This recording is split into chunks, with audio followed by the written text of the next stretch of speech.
Welcome back to the Deep Dive. Today we're looking at a specific Grateful Dead show, May 7th, 1977, at the Boston Garden, through the lens of GratefulDeadBook.com. That's right. It's the show released in the May 1977 Get Shown the Light box set. Mm. And, well, the next night, May 8th, gets a lot of hype. The Cornell show. Yeah, exactly.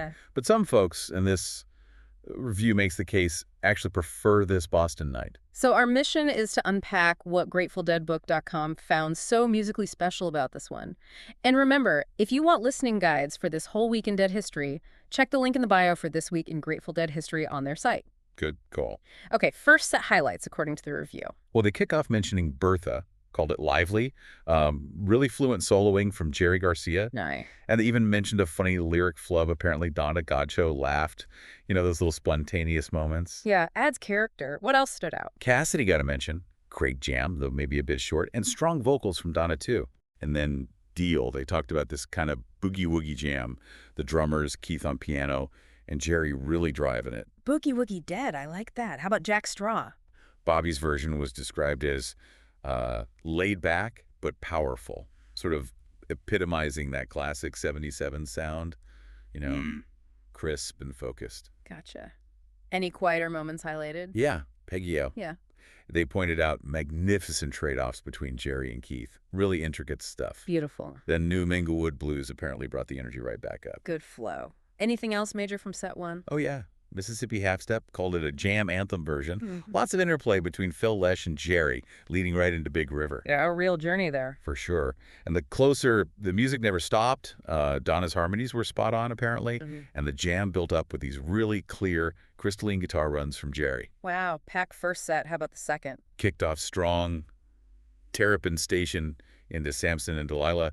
The review noted how precise the execution was. Precision is key for Terrapin. Definitely. And they mentioned Keith was playing really well through that section. Then Estimated Profit. Right. Superb vocals from Gob, they said, and his angular rhythm guitar playing off Phil's, like, swinging bass lines. That push and pull and Eyes of the World. Classic Jerry jamming, just effortless, soaring vocals, too, over Phil's big bass notes. Interestingly, the review noted the drummers kind of cut the closing jam off a bit abruptly. Huh. Unexpected. Then what? Well, drums, obviously. Pretty intense, leading into a more reflective space with the wheel. Nice dynamic shift. Yeah. And then a long sort of spacey jam led by Jerry before heading into Wharf Rat. Keith and Phil still getting praise there, too. They were really on fire that night, it It seemed. sounds like it. Then it wrapped up with a high energy around and around and a, quote, fiery U.S. blues encore. Yeah. Left the audience and the reviewer pretty impressed. So the gist from GratefulDeadBook.com is, even though it sits next to a very famous show, May 7th, 77 Boston is absolutely worth your time.